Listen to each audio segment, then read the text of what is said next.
परम वंदनीय सदगुरुदेव, सम्मानीय संतजनों, सदगुरु कबीर साहब का विचार सुन रहे सज्जनों, भक्तिमयी माताओं एवं बहनों, आप हमारे चैनल को सब्सक्राइब नहीं किए हैं तो अवश्य कर लीजिए। सदगुरु कबीर साहब का मौलिक ग्रंथ बीजक है और वह 11 प्रकरणों में विभक्त है। उसका पहला प्रकरण रामायणी है। आज मैं रामायणी 7 का संक्षिप्त विवेचन आप लोगों के समक्ष प्रस्तुत कर रहा हूँ।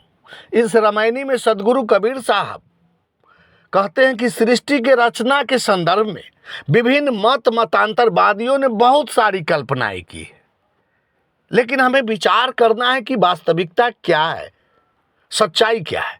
सृष्टि बनते किसी ने देखा नहीं, इसलिए किसी भी मतों में मेल नहीं खाता। सब अपने अपने ढंग से सृष्टि रचना का कल्पना मात्र किया है। आइए रामायणी 7 में सदगुरु कबीर साहब क्या कह रहे हैं। सदगुरु कबीर साहब प्रश्न पूछ रहे हैं कि तहिया होते पौन नहीं पानी, तहिया सृष्टि कौन उत्पानी।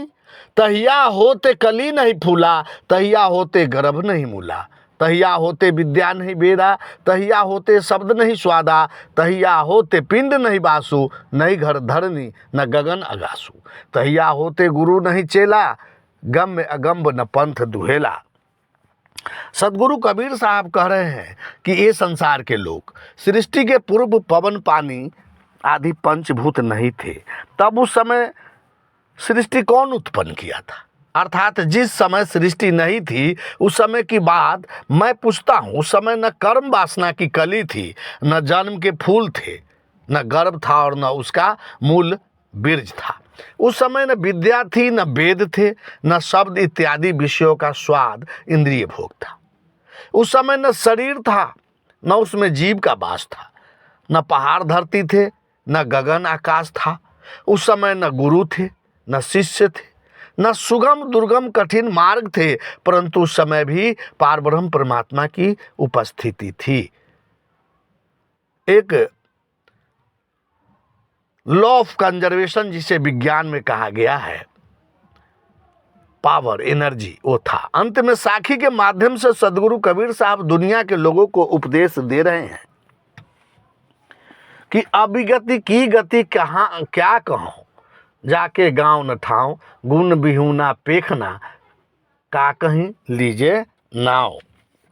सदगुरु कबीर साहब इस साखी के माध्यम से कहते हैं कि अभिगति यानी प्राकृतिक कारणों से गमन न हो सके, यानी अभिगति परमात्मा के रहस्यों को मैं क्या कहूँ।